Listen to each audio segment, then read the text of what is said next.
It was late November, and the rain tapped softly against the windows of Daisy's Diner, a small time-worn place nestled between shuttered storefronts in a quiet corner of Atlanta. Most customers had already left for the evening, the air inside holding the warmth of the oven and the scent of baked cornbread and fried chicken. The world outside felt gray and cold, but inside, it still flickered with something soft like the last light of a candle before it sleeps. Behind the counter stood Miss Carla, a kind-hearted black waitress in her mid-30s. She wasn't just known for her honey-sweet voice or how she always remembered your order. No. People came for how she made them feel, like they mattered, like someone still cared in a world that often didn't. Carla worked the evening shift 6 days a week. Life had never been generous to her, but she believed in doing good anyway.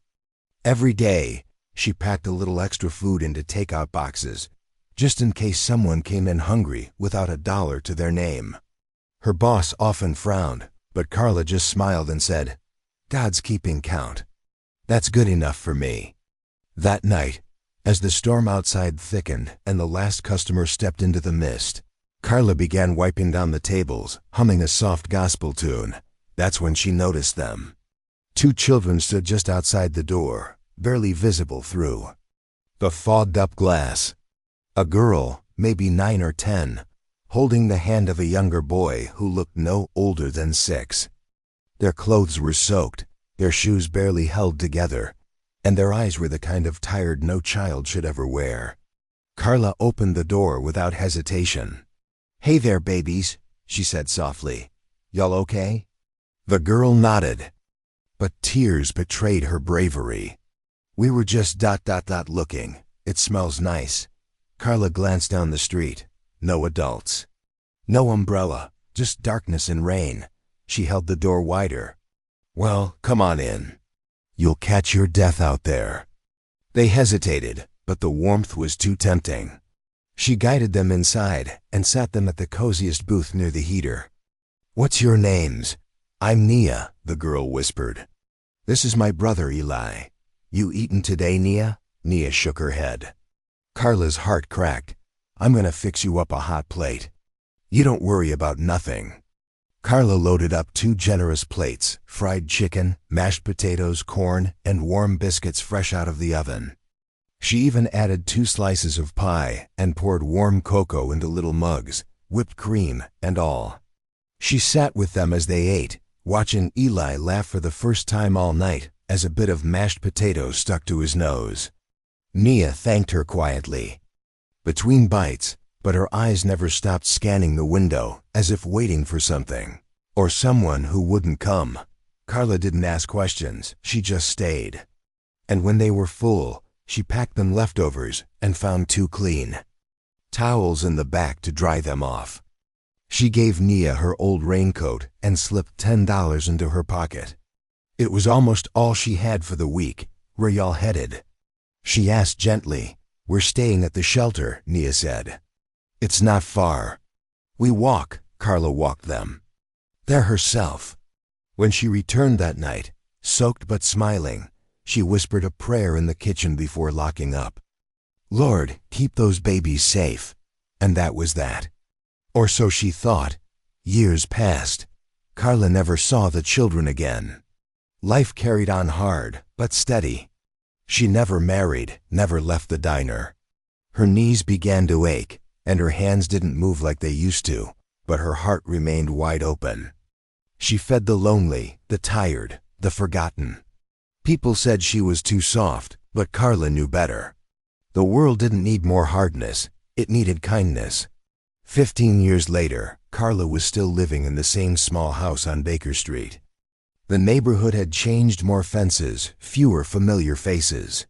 Her home was humble, paint peeling, porch creaking, but it was hers. That morning, she was sipping her usual coffee when she heard it, the unmistakable sound of a car she knew didn't belong on her street. She peeked through the curtain. A black luxury car, polished so well it looked like liquid glass, idled at her front curb. It gleamed against the morning light.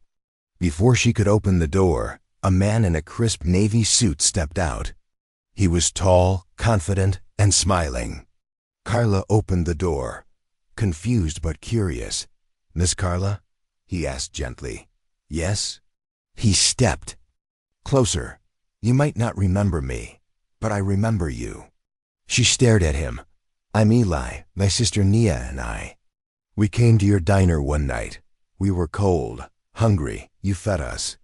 You walked us to the shelter." Carla's hand went to her mouth, her eyes filled with tears. "My God," she whispered. "You're the little boy with the mashed potatoes on his nose." He laughed, eyes wet. "That was me." Eli explained everything. He and Nia had been placed in a foster home shortly after that night. It wasn't perfect, but it was better. That moment in the diner, the warmth, the care, the food had planted a seed in their hearts. It reminded them that kindness was real, that hope still existed. Nia had grown up to become a teacher, working with at-risk children. Eli, he had started his own tech company and just sold it for millions. And today they had one goal: to find Carla. "We've looked for you for years. We had to thank you." "I didn't do much," Carla said, voice shaking. "You changed." "Everything," Eli replied. He handed her a small envelope. Inside was a deed to a new house in her name, fully paid, and a check one she couldn't even process at first glance. "We just want you to rest now. You've taken care of others long enough." Carla fell to her knees on the porch, sobbing, not because of the money, but because someone had remembered. Someone had carried her kindness forward. Weeks later, she moved into her new home, a small cottage with a garden out back, sunlight streaming through big windows, peace she never imagined she'd earn.